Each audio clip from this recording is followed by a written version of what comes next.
Hello students, स्वागत है आप सबका और एक नए वीडियो में। तो बढ़ते हैं हमारे नेक्स्ट टॉपिक की तरफ, जो है movement due to growth. Growth की वजह से या फिर जो मूवमेंट जिसके वजह से ग्रोथ होगा, इसके बारे में हम लोग पढ़ने वाले हैं।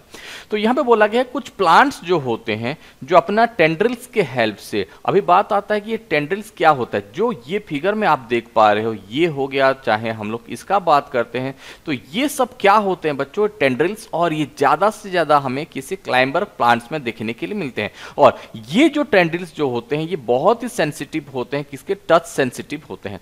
टच होते हैं या फिर किसी भी लकड़ी हो गया या फिर किसी दीवार हो गया, कहीं पे भी है जो है वो टच करने के बाद ये उसका सपोर्ट लेते हैं या फिर उसी के हेल्प से ही वो क्या होता है, धीरे धीरे धीरे धीरे ग्रो अप करते हैं।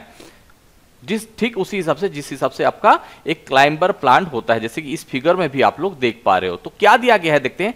The parts of tendrils in contact with the object does not grow as rapidly as the parts of tentacle away from the object. तो यहां पे थोड़ा हम इसको देखने की कोशिश करते हैं कि क्या बोलने की कोशिश किया गया है। लेट मान के चलिए बच्चों कि ये एक पूरा का पूरा एक सपोर्ट है और इसके ऊपर क्या हो जाता है, एक प्लांट जो है वो धीरे धीरे आपका ग्रो कर रहा है। तो मान के चलिए ये एक टेंड्रिल्स है और ये कुछ इसी हिसाब से जो है ये टच हो गया इस प्लांट के ऊपर। तो जोन सा वाला पार्ट, कोई भी पार्ट जो टच होता है, लेट मान के चलिए कि ये वाला पार्ट जो है ये टच होके रह गया, तो यहां पे क्या होता है, यहां पे हमें लेस ग्रोथ देखने के लिए मिलेगा। यहां पे जो है उतना ज्यादा से ज्यादा ग्रोथ देखने के लिए नहीं मिलेगा। और बट जो parts away from the touch होता है, जैसे कि इस वाले पार्ट का बात करते हैं, तो यहां पे हमें ज्यादा से ज्यादा डिवीजन देखने के लिए मिलेगा। और ये पार्ट में जो है वो ग्रोथ जो है वो जल्दी से जल्दी देखने के लिए हमें मिलेगा। और वही सेम चीज को हमें यहां पे समझाने की कोशिश किया गया है। हो गया, यहां पे इस फिगर में भी हम लोग देखते हैं कि ये वाला पोर्शन जो है ये टच हो गया, तो यहां पे जितना ग्रोथ हमें देखने के लिए नहीं मिलेगा उससे कहीं ज्यादा ग्रोथ जो है हमें इस वाले पार्ट में देखने के लिए मिलेगा। तो ये कुछ इसी हिसाब से होगा। लेट मान के चलिए कि ये वाला पोर्शन जो है वो टच में है और ये वाला पोर्शन जो है वो टच में नहीं है, तो इसका जो है वो ग्रोथ एक तरह से रुक गया। बट ये जो है वो रैपिडली ग्रो कर रहा है, मतलब ये आगे आगे बढ़ रहा है। और एज ए रिजल्ट क्या होता है, एक पार्ट में ज्यादा से ज्यादा ग्रोथ होते हैं और एक पार्ट में कम से कम ग्रोथ होने की वजह से ये क्या करते हैं, ये स्पाइरल हो गए। जैसे कि इस वाले फिगर में आप लोग देख पा रहे हो, एक पार्ट आपका बढ़ रहा है तो इसके लिए वो क्या होता है, वो राउंड राउंड राउंड राउंड होके एक सर्किल फॉर्म में वो ऊपर की तरफ उठते हुए जाते हैं। तो यहां पे वही सेम चीज है हमें दिया गया है।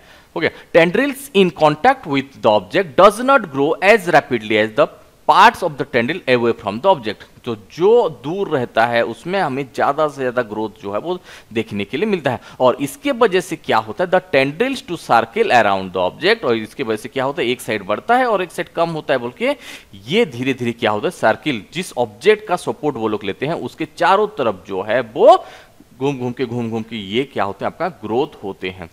समझ में आया। तो ये टेंड्रिल्स का मूवमेंट थोड़ा सा कंफ्यूजन रहता है, बट आप इसको अगर समझ में नहीं है और एक बार बैक कीजिए और इसको देखिए।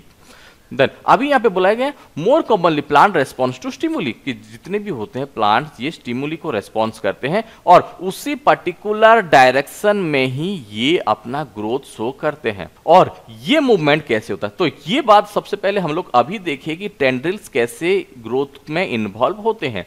बट अभी देखेंगे कि कौन कौन से ऐसे स्टिमुली होते हैं और प्लांट जो है वो कौन कौन से डायरेक्शन में अपना ग्रोथ शो करते हैं, इसको हम लोग अभी देखने वाले हैं। तो सबसे पहले यहां पे हमें दिया गया है एक्टिविटी 7.2। तो यहां पे हमें क्या लेना है, एक कॉनिकल फ्लैक्स लेना है जहां पे कुछ पानी हम लोग डालेंगे और इसके ऊपर वाले पार्ट में हम लोग वायर मैश कर देंगे, यहाँ पे वायर का मैश करके रख देंगे और यहाँ पे कुछ जर्मिनेटेड सीड्स रखेंगे, कुछ जर्मिनेटेड बीन्स रखेंगे और इसको जो है एक ओपन साइड में हम लोग रख देंगे और इसके चारों तरफ में एक श्योर करेंगे कि किसी भी तरफ से जो है इसको सनलाइट ना मिले, बस एक ही डायरेक्शन से इसको सनलाइट मिले। तो इस चीज का जो है हमें खास ध्यान रखना है। तो कुछ दिन बाद हम लोग देखेंगे कि जिस डायरेक्शन से सनलाइट आ रहा है इसका प्लांट जो है वो इस पर्टिकुलर डायरेक्शन में ही ग्रो अप कर रहा है। व्हेरेज अगर उसके रूट का बात हम लोग करते हैं तो रूट जो है उसके ऑपोजिट डायरेक्शन में या फिर नीचे की तरफ मूवमेंट कर रहा है। तो ये सब कुछ पढ़ने के बाद हम लोग जो है इसका आंसर अभी बोल सकते हैं कि क्या होता है। Environmental trigger such as sunlight हो गया। तो कौन कौन से ऐसे स्टिमुली होते हैं जो कि प्लांट के ग्रोथ में हेल्प करते हैं, तो सबसे पहले बात आता है लाइट, देन आ जाता है हमारा ग्रेविटी, हो गया, will change the direction that plants grown in. हो गया।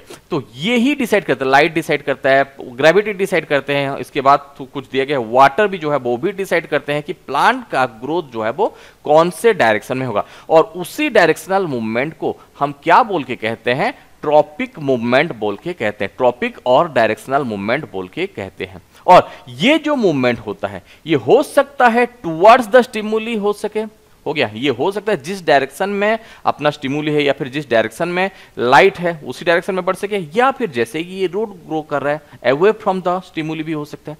तो दो तरह के केसेस हमें यहाँ पे देखने के लिए मिलते हैं। तो यहाँ पे वही सेम चीज दिया गया है, द मूवमेंट कैन बी इधर टुवर्ड्स द स्टिमुलस, ये स्टिमुलस के डायरेक्शन में बढ़ सकता है, और अवे फ्रॉम इट, तो जो स्टिमुलस के डायरेक्शन में बढ़ता है उसको क्या कहा जाता है, पॉजिटिव मूवमेंट बोल के कहा जाता है। और जो स्टिमुलस से अवे जाता है तो उसको क्या कहा जाता है, नेगेटिव बोल के हम लोग कहते हैं। समझ में आया? तो यहां पे हमें उसी का ही एग्जांपल देके समझाया गया है, shoot response by bending towards the light while the root respond by bending away from the light.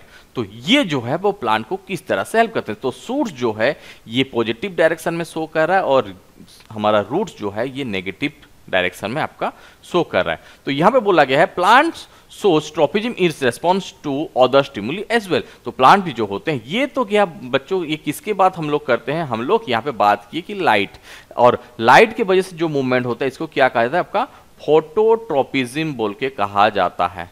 इसको क्या कहा जाता है, फोटोट्रोपिज्म बोल के कहते हैं। और कौन कौन से स्टिमुली होते हैं हम लोग थोड़ा सा देखते हैं।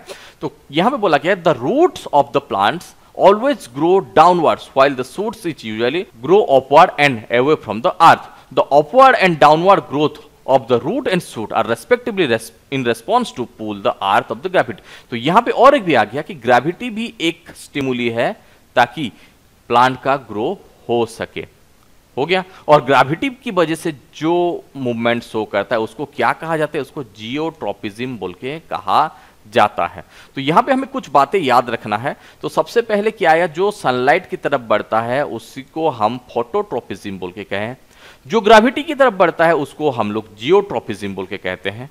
इसके अलावा भी हमें जो दिया गया है, कुछ प्लांट का जो मूवमेंट होता है वो वाटर की तरफ भी अपना ग्रोथ शो करते हैं, तो उसको हाइड्रोट्रोपिज्म बोल के कहा जाता है। The movement of the roots towards the water is known as hydrotropism.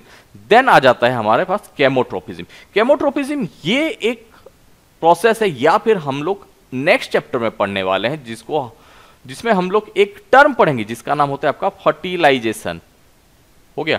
तो फर्टिलाइजेशन जो होता है ये आपका एक केमोट्रोपिज्म भी होता है। तो कुछ केमिकल से भी ये अपना ग्रोथ शो करते हैं, उसी को केमोट्रोपिज्म बोल के कहा जाता है। हमें थोड़ा सा आपको दिया गया है, one of the केमोट्रोपिज्म is the growth of the pollen tube. तो जब भी एक पोलन ग्रेन आके स्टिग्मा के ऊपर लैंड करता है तो पोलन ट्यूब्स जो है वो डेवलप होते हैं, और उसका मूवमेंट किस डायरेक्शन में होता है, टुवर्ड्स द ओव्यूल होता है, हो गया। तो ये भी एक तरह का आपका ट्रोपिज्म मूवमेंट है। तो कितने ट्रोपिज्म के बारे में हम लोग पढ़े, सबसे पहले phototropism, then geotropism, then hydrotropism, then chemotropism. ये सबको जो है आपको थोड़ा बहुत देख लीजिएगा क्योंकि ये एग्जाम पॉइंट ऑफ व्यू से बहुत ही इंपॉर्टेंट है। तो अभी हमें बताया गया कि let us now once again think about the information is communicated in the body of multicellular organism. तो यहां पे बात आ जाता है कि जो जितने भी मल्टीसेलुलर ऑर्गेनिज्म, चाहे वो एनिमल्स हो चाहे वो प्लांट्स हो, तो इनके बॉडी में जो है ये पूरा का पूरा इंफॉर्मेशन किस हिसाब से ट्रांसफर होता है, हो गया। क्योंकि हम लोग यहां पे थोड़ी देर पहले ही देखे हैं या फिर हमारे प्रीवियस वाले वीडियो में देखे हैं, the movement of the sensitive plant response to touch is very quick. जैसे कि हम टच मी नट प्लांट या फिर छुई मुई प्लांट का बात किए थे, वहां पे क्या हो जाता है, हमें क्विक रेस्पॉन्स देखने के लिए मिल गया था, हो गया। The movement of the sunflower in response to day और नाइट, तो मूवमेंट ऑफ द सनफ्लावर का जो मूवमेंट भी होता है ये भी हमें देखने के लिए मिल जाता।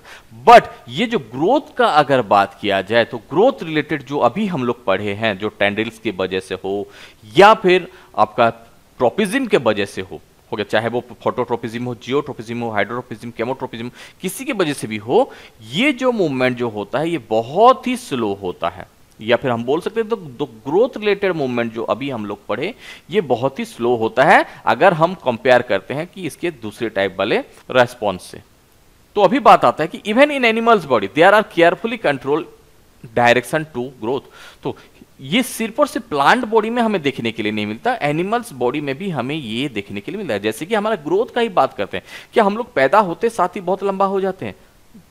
ऐसा तो होता नहीं है, कुछ एक्सेप्शन होंगे, बट ऐसा तो होता नहीं। हम लोग एक पर्टिकुलर एज होता है, एक पर्टिकुलर एज में हमारे दाढ़ी मूंछें निकलना चालू हो जाता है, एक पर्टिकुलर एज में हम लोग रिप्रोडक्शन कर सकते हैं, एक पर्टिकुलर एज में हम लोग का हाइट बढ़ता है।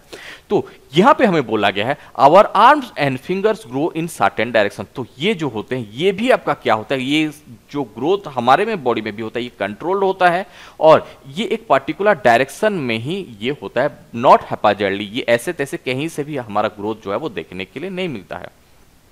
और ये जो ग्रोथ जो होता है, so control movement can be either slow और फास्ट। तो ये जो मूवमेंट हम लोग देखें तो ये आपका कुछ स्लो या फिर कुछ फास्ट होता है। If fast to response to stimuli are to made information transfer happens quickly. अगर फास्ट हो रहा है तो हमारा इंफॉर्मेशन जो है वो बहुत तेजी से मूवमेंट कर रहा है। And for this the medium of transmission must be able to move rapidly. तो ये वाला बात जो है हमें थोड़ा सा याद रखना है। तो बात आ जाता है कि दो तरह का मूवमेंट जो है यहाँ पे हमें देखने के लिए मिला और अब ये कैसे कैसे होता है अभी हम थोड़ा सा यहाँ पे समझने की कोशिश करते हैं। तो ये जो इलेक्ट्रिकल इंपल्स या फिर जो इंफॉर्मेशन ट्रांसफर हो रहा है are an excellent means for this. तो ये सबके लिए रेस्पॉन्सिबल कौन है? जो इलेक्ट्रिकल इंपल्स या फिर जो स्टिमुलस हमारा बॉडी रिसीव कर रहा है। But there are limitation, but इसके भी कुछ अपने ही लिमिटेशन होते हैं। किसके? जो इलेक्ट्रिकल इंपल्सेस का। तो यहां पे हम लोग कौन कौन से मूवमेंट या फिर कौन कौन से तरह के रेस्पॉन्स हम लोग देखे थे। तो सबसे पहला वाला अगर बात किया, they will reach only to those cell that are connected to nervous tissue. तो यहां पे क्या होता है, अगर हमारे बॉडी का भी बात किया जाए तो हर जगह पे हमारे पास नर्वस टिश्यू प्रेजेंट नहीं है। और ये जो इलेक्ट्रिकल इंपल्स होते हैं ये सिर्फ और सिर्फ वहीं तक पहुंचते हैं जहां पे हमारे पास नर्वस टिश्यू प्रेजेंट है। Not each and every cell in animal body, हर एक पार्ट तक ये पहुंच नहीं पाते हैं। तो ये बात हम लोग सबसे पहले देखे थी, ये न्यूरॉन्स की हेल्प से जो इलेक्ट्रिकल इंपल्सेस जो होते हैं वो पास करते हैं और जिसमें नहीं होता ये पहुंच नहीं पाते। तो यहां पे बोला गया secondly, once an electrical impulse is generated in the cell and transmitted the cell will take some time to reset. तो एक बार इंफॉर्मेशन ट्रांसफर होने के बाद ऐसा नहीं कि वो जो है वो कंटिन्यूअसली इंपल्स जो है वो भेज सके, तो इसको जो है वो कुछ टाइम लगता है एक नया इंपल्स को भेजने के लिए। तो यहां पे समझाने की कोशिश किया गई, in other word cell can not continuously created and transmitted electrical impulse. तो ये हमारी जो सेल्स होते हैं ये कंटिन्यूअसली जो है वो अपना काम नहीं कर पाते। तो बात आता है अगर ये अपना काम ठीक तरह से कर नहीं पाते तो मल्टी सेलुलर ऑर्गेनिज्म में ये पूरा का पूरा कम्युनिकेशन कैसे होता है। तो यहां पे बोला गया है कि जो मल्टी सेलुलर ऑर्गेनिजम्स होते हैं ये और एक मेथड यूज करते हैं ये सारे के सारे इंफॉर्मेशन एक जगह से दूसरी जगह तक भेजने के लिए। और वो क्या होता है, वो एक केमिकल्स की हेल्प से अपना कम्युनिकेशन को कंप्लीट करते हैं। क्योंकि हम लोग को यहाँ पे पूरा का पूरा क्लियरली दे दिया गया है कि अगर एक बार इंपल्स जनरेट होने के बाद नेक्स्ट सडनली जो है वो कंटिन्यूअसली एक इंपल्स क्रिएट नहीं कर सकता। तो हो सकता है इंफॉर्मेशन हमारे बॉडी में पहुंचे या फिर ना पहुंचे, और इसी के लिए हमारा बॉडी में क्या होता है, एक केमिकल्स कम्युनिकेशन भी होता है। Instead of generating N electrical impulse तो जनरेट होता है, लेकिन इसी के साथ साथ क्या होते हैं, कुछ केमिकल्स भी जो होते हैं वो हमारे बॉडी में रिलीज होते हैं, जो कि हमारे पूरे के पूरे बॉडी में डिफ्यूज हो जाते हैं। समझ में आया यहां तक? और वो सारे के सारे केमिकल्स को हम लोग क्या बोल के कहते हैं, उनको हम हार्मोन्स बोल के कहते हैं। तो जितने भी मल्टी सेलुलर ऑर्गेनिजम्स होते हैं वो सारे के सारे ये जो कंट्रोल एंड कोऑर्डिनेशन का मूवमेंट पहले तो आपका इलेक्ट्रिकल इंपल्सेस से होता है, एंड नेक्स्ट जो होता है केमिकल कंपाउंड जो हमारे बहुत सारे ग्लैंड से भी सीक्रेट होते हैं, उनको हम हार्मोन्स बोल के कहते हैं। और उसी हार्मोन्स के हेल्प से हम जो है अपना कंट्रोल को मेंटेन कर सकते हैं। Then different plants hormone help to coordinate the growth. तो ये ऐसा नहीं कि सिर्फ और सिर्फ एनिमल्स में ही आपका हार्मोन्स रिलीज होते हैं, तो प्लांट्स में भी कुछ हार्मोन्स जो होते हैं जो कि इनके ग्रोथ को कोऑर्डिनेट करते हैं, development and response to the environment, and they are synthesized at the place away from where they act and simply diffuses the area of action. तो प्लांट भी जो होते हैं कुछ हार्मोन्स का जो है वो इस्तेमाल करते हैं। तो अभी बात आ जाती है कि प्लांट के पास ऐसे कौन कौन से हार्मोन्स रहते हैं। और याद रखिए बच्चों, जो प्लांट्स के जो हार्मोन्स होते हैं इसको फाइटो हार्मोन्स भी बोल के भी कहा जाता है। तो यहाँ पे बात दिया गया है हमें, let us take an example that we have work with earlier. तो एक्टिविटी 7.2 में जो हम लोग देखे थे, मतलब ये वाले एक्टिविटी में हम क्या देखे थे कि इसका जो ग्रोथ जो हो रहा है वो कौन से डायरेक्शन में हो रहा है, towards the direction of light. तो इसके जो रूट्स थे ये पूरा का पूरा किसको डिटेक्ट कर पाए, लाइट को डिटेक्ट कर पाए। तो ये लाइट को डिटेक्ट कौन किया, या फिर कौन सा ऐसा हार्मोन्स जो है वो लाइट को डिटेक्ट कर पाया। तो चलिए यहां पे हम लोग देखते हैं, let us take an example. तो when growing plants detect the light, तो जब क्या हुआ, जब भी एक प्लांट लाइट को डिटेक्ट किया तो ये उसी के डायरेक्शन में बढ़ गया। और जो ग्रोथ से रिलेटेड होता है, या फिर यहां पे भी एक हार्मोन रेस्पॉन्सिबल होता है, और उसी हार्मोन्स का नाम क्या होता है, ऑक्सिन हार्मोन्स बोल के हम लोग कहते हैं। तो ऑक्सिन हार्मोन ये ज्यादा से ज्यादा हमें कहां पे देखने के लिए मिलता है, हमें शूट टिप्स एंड आपका जो है वो रूट्स के भी टिप्स में कभी कभी देखने के लिए मिलते हैं। और ये क्या करता है, प्लांट को जो रहता है वो लंबा करने में या फिर इलोंगेशन ऑफ प्लांट्स में ये responsible होता है। When light is coming from the one side, the oxygen diffuses towards the shady sides of the shoot। तो यहां पे हमें थोड़ा सा समझने का जरूरत है। तो ये ग्रोथ किस हिसाब से कर रहा है, तो जैसे कि इस वाले फिगर में आप लोग देख पा रहे हैं, तो क्या है यहाँ पे, जैसे कि इसी कंडीशन में ऑक्सीजन वाले जो हार्मोन्स प्रेजेंट है वो पूरा का पूरा जो है ये यहाँ पे प्रेजेंट है। और इनका जो डायरेक्शन मूवमेंट जो हो रहा है वो किसी डायरेक्शन में हो रहा है, पूरा टुवर्ड्स द सनलाइट या फिर सीधा सीधा ग्रो अप कर रहा है। और बट इसी केसेस में क्या होता है, सनलाइट जो आ रहा है ये थोड़ा सा टेढ़े आ रहा है। तो यहां पे जो है वो ज्यादा से ज्यादा सनलाइट जो इस वाले पोर्शन में हमें देखने के लिए मिल रहा है। तो ये सारे के सारे ऑक्सीजन क्या हो जाते हैं, ये सैडर पार्ट, मतलब जिस वाले पोर्शन में कम से कम सनलाइट प्रेजेंट है, ये सब जो है आके यहाँ पे अरेंज हो जाते हैं। तो मतलब क्या, एक तरह से ये वाले पोर्शन का ग्रोथ जो है वो एक तरह से बंद हो गया। तो इस वाले पोर्शन का जो ग्रोथ जो है वो बंद हो गया, एंड इस वाले पोर्शन का ग्रोथ जो है वो कंटिन्यूअसली होता रहता है। और इसी के लिए ये क्या हो जाते हैं, आपका लाइट की डायरेक्शन में ये बेंड हो जाते हैं। समझ में आया, मतलब जिस डायरेक्शन में सनलाइट रिसीव करता है इसके ऑपोजिट डायरेक्शन में ये लोग चले जाते हैं, और वहां पे इनका जो है वो ग्रोथ देखने के लिए मिलता है। और उसी ग्रोथ के वजह से ये पूरा का पूरा प्लांट जो है वो किस डायरेक्शन में मूव करता है, सनलाइट के डायरेक्शन में ये मूव करता है। और उसी को ही हमें यहाँ पे दिया गया है। तो क्या हुआ है, when the light is coming from one side, जब भी लाइट एक साइड से आता है, हो गया, then oxygen diffuses towards the shady side. तो ऑक्सीजन जो होते हैं वो अपने आप से जो है वो किस डायरेक्शन में चले जाते हैं, जो सैडी पार्ट, यहाँ पे जहां पे कम से कम लाइट जो है वो रिसीव हो रहे होते हैं। And this concentration of oxygen stimulate cells to grow and longer. और उसी के वजह से ही जो होते हैं वो क्या स्टिमुलेट होते हैं या फिर उनको एक्टिवेट करता है, और इनका ग्रोथ जो है हमें यहाँ पे देखने के लिए मिलता है। हो गया, और इसी के लिए ये क्या हो जाते हैं, हमें दिखते हैं कि ये आपका जो है वो टुवर्ड्स द लाइट ये बेंड होते हुए हमें दिख जाते हैं। इसके अलावा भी हमारे पास एक कुछ और हार्मोन्स प्रेजेंट रहते हैं प्लांट में, जिसका नाम होता है आपका एक जिबरलिन्स, जो कि हेल्प करता है कहां पे, ग्रोथ ऑफ द स्टेम में, स्टेम के ग्रोथ में हेल्प करता है। देन साइटोकाइनिन्स क्या करता है, it promote the cell division, ये सेल डिवीजन प्रोमोट करता है। और इसीलिए ये हमें देखने के लिए कहां पे मिलता है, in the fruits and seeds में। फ्रूट्स एंड सीड्स के जो ग्रोथ होते हैं इनमें हमें ये देखने के लिए मिलता है, क्योंकि ये वाले पोर्शन जो होते हैं यहाँ पे ज्यादा से ज्यादा सेल डिवीजन हमें देखने के लिए मिलते हैं। हो गया, तो ये जितने भी हार्मोन्स के बात हम लोग किए, ये किसी ना किसी तरह से प्लांट को जो है वो ग्रोथ करवा रहे हैं या फिर हेल्प भी करवा रहे हैं ताकि ग्रोथ हो सके। बट यहाँ पे प्लांट में कुछ ऐसे भी हार्मोन्स प्रेजेंट होते हैं जो कि ग्रोथ को प्रिवेंट करते हैं, और उनमें से एक एसिड जो होता है उसको एब्सिसिक एसिड कहा जाता है, या फिर ABA भी इसको कहा जाता है। तो ये क्या हो गया, जितने भी हार्मोन्स यहाँ पे हम लोग पढ़े थे ये आपका ग्रोथ रिलेटेड हार्मोन रहता है। But plant also needs signal to stop the growing, plant को कभी कभी जो है वो स्टॉप या फिर ग्रोथ जो है वो बंद भी करना पड़ता है। और abscisic acid is one of the example of hormone which inhibit the growth. तो एब्सिसिक एसिड ये एक ऐसा एसिड है जो कि प्लांट के ग्रोथ को ये बंद करता है, एंड और इसके वजह से क्या होते हैं, पत्ते भी जो होते हैं ये झड़ते हैं।